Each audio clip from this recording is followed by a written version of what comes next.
সন্দেশখালী তৃণমূলের ভুতুড়ে ভোটার নিয়ে আলোচনা। সন্দেশখালী বিধানসভার ধামাখালী জেলা পরিষদের মাঠে এদিন কর্মী সভার ডাক দেওয়া হয়। সন্দেশখালী বিধানসভার বিধায়ক সুকুমার মাহাতোর নেতৃত্বে তৃণমূল সাধারণ সম্পাদক অভিষেক বন্দ্যোপাধ্যায় তিনি বলেন, ব্লকে ব্লকে ভুতুড়ে ভোটার চিহ্নিত করতে হবে।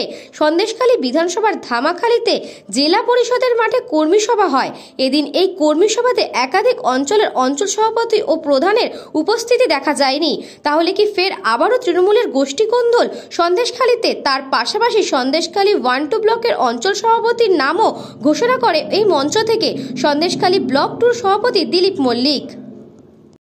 ভারতবর্ষব্যাপী ভোটার লিস্ট নিয়ে যে সমস্যা তৈরি হয়েছে, ইভিন পার্লামেন্টেও এ নিয়ে বিতর্ক চলছে। যেভাবে ভোটার লিস্টকে চুরি করা হচ্ছে, প্রকৃত নামগুলো কেটে দিয়ে যেভাবে ভুয়া ভোটার ঢোকানোর প্রচেষ্টা চলছে, তার বিরুদ্ধে মমতা বন্দ্যোপাধ্যায় যেভাবে no I card no vote নিয়ে যে আন্দোলন শুরু করেছিলেন, সেই আন্দোলনের মতো নতুন করে তিনি আবার আন্দোলন শুরু করেছেন যে ইউনিক নাম্বার দিতে হবে ভোটার লিস্টের জন্য।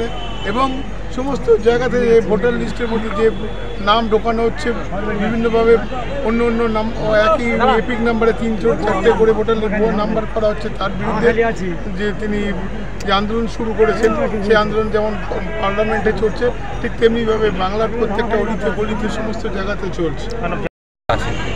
তার মানে ম্যাক্সিমামটা এসছে আর কিছু আসেনি, তারাই বলতে হবে কেন আসেনি, কিন্তু ম্যাক্সিমাম তো এসছে। যত অঞ্চল সভাপতি প্রধানরা সন্দেশখালী সব প্রধানরাই এসছে, এবার কিছু আসেনি, তাদের কি বিষয়ে বলতে হবে। তাদেরকে কি আমন্ত্রণ জানানো হয়েছে? আমন্ত্রণ করা হয়েছে। এবং এই সময় বিশেষ করে একদিন চৈত্র মাস, একদিন রমজান দোল ছিল, সমস্ত মিলে কি অ্যাবসেন্ট হয়েছে তাদেরকে বলতে হবে। আশা করি দলের মিটিং যেভাবে কর্মী সমর্থকরা উপস্থিত হয়েছে, আমার মনে হয় না এত বড় বড় মিটিং এই রোদ্দুরে, এই গরমে, এই রমজান মাসে আমরা আশা করতাম এত লোক হবে। বিরোধীরা তো বলছে এটা একেবারে তৃণমূলের গোষ্ঠীদ্বন্দ্ব। গোষ্ঠীদ্বন্দ্ব দলের যদি কোনো কিছু থাকে, এটা আমরা দলে মিটিং নেবো। আমার সংসার, আমি সবাইকে নিয়ে কীভাবে চলবো আমরা ঠিক করবো। যেখানে সুজিত বোস বলেছে যে সবাইকে নিয়ে একসঙ্গে বসে মিটিং করতে, সেখানে সবাইকে নিয়ে মিটিং করা হয়েছে। প্রচুর মানুষ এসছে, প্রচুর কর্মী সমর্থকরা এসছে, অনেক প্রধান এসছে, অনেক অঞ্চল সভাপতি এসছে। যারা আসেনি তারাই বলতে হবে। সুকান্ত দাসের রিপোর্ট, নিউজ বঙ্গ টাইম।